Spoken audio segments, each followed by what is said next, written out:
हम सबको यही पढ़ाया गया है कि मुग़ल बादशाह अकबर की बीवी का नाम जोधा था, लेकिन साक्ष्य इस बात का प्रमाण नहीं देते कि अकबर की बीवी का नाम जोधा था।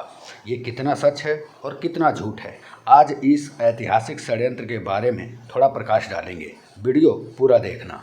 तत्व विभाग भी यही मानता है कि जोधा एक झूठ है, जिस झूठ को वामपंथी इतिहासकारों ने और फिल्मी भांडों ने रचा है। यह एक ऐतिहासिक षड्यंत्र है।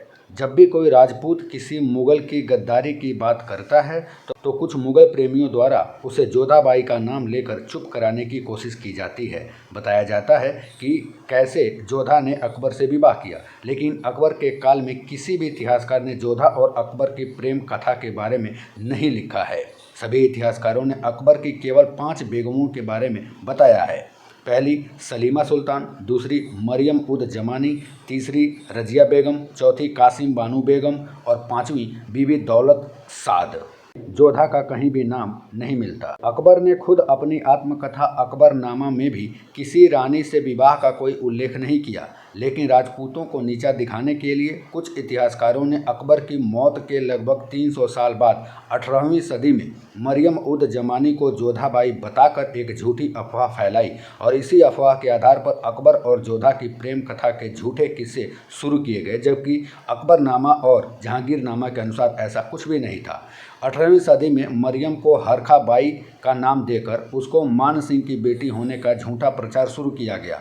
फिर 18वीं सदी के अंत में एक ब्रिटिश लेखक जेम्स टॉड ने अपनी किताब analysis and antics of Rajasthan में मरियम से हरखा बाई बनी इसी रानी को जोधाबाई बताना शुरू कर दिया और इस तरह यह झूठ आगे जाकर इतना प्रबल हो गया कि आज यही झूठ भारत के स्कूलों के पाठ्यक्रम का हिस्सा बन गया है और जन जन की जुबान पर यह झूठ सत्य की तरह बैठ गया है तथा इसी झूठ का सहारा लेकर राजपूतों को नीचा दिखाने की कोशिश की जाती है। जब कभी भी अकबर और जोधाबाई के विवाह का प्रसंग देखते या सुनते हैं तो मन में कुछ अनुत्तरित प्रश्न कौंधने लगते हैं। आन बान और शान के लिए मर मिटने वाले, सूरवीरता के लिए पूरे विश्व में प्रसिद्ध भारतीय क्षत्रिय अपनी अस्मिता से क्या कभी इस तरह का समझौता कर सकते हैं?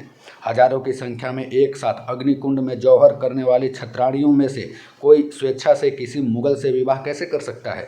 जोधा और अकबर की प्रेम कथा पर केंद्रित कई फिल्मों और टीवी धारावाहिक देखने के बाद मन की टीस को और अधिक बढ़ा देते हैं। जब इस असहनीय पीड़ा के बाद इतिहास को खंगाला गया तो कुछ और ही सामने आया। अकबर के दरबारी अबुल फजल के द्वारा लिखित अकबरनामा पूरी किताब पढ़ने के बाद आपको आश्चर्य होगा कि जब पूरी पुस्तक में जोधाबाई का कहीं कोई उल्लेख ही नहीं मिला। अकबरनामा के बाद आप तुजुक ए जहांगीरी को, जो जहांगीर की आत्मकथा है, उसे भी पढ़कर देख सकते हैं। इसमें भी आश्चर्यजनक रूप से जहांगीर ने अपनी मां जोधाबाई का एक बार भी नाम नहीं लिया, उसका वर्णन नहीं किया है। लेकिन हाँ, कुछ जगहों पर हीर कुंवर और हरकाबाई का उल्लेख जरूर मिलता है। अब जोधाबाई के बारे में सभी ऐतिहासिक दावे झूठे लगने लगे। कुछ और पुस्तकों और इंटरनेट पर उपलब्ध जानकारी के बाद सच्चाई सामने आई कि जोधाबाई का पूरे इतिहास में कहीं कोई उल्लेख या नाम नहीं है। इतिहास में दर्ज कुछ तथ्यों के आधार पर पता चला कि आमेर के राजा भारमल को दहेज में रुकमा नाम की एक पर्शियन दासी भेंट की गई थी, जिसकी एक छोटी बेटी भी थी। रुकमा की बेटी होने के कारण उस लड़की को रुकमा बिट्टी के नाम से बुलाया जाता था। आमेर की महारानी ने रुकमा बिट्टी को हीर कुंवर नाम दिया था। हीर कुंवर का लालन पालन राजपूताना में हुआ, इसलिए वह राजपूतों के रीति रिवाजों से भली भांति परिचित थी। राजा भारमल उसे कभी हीर कुंवरनी तो कभी हरका कहकर बुलाते थे।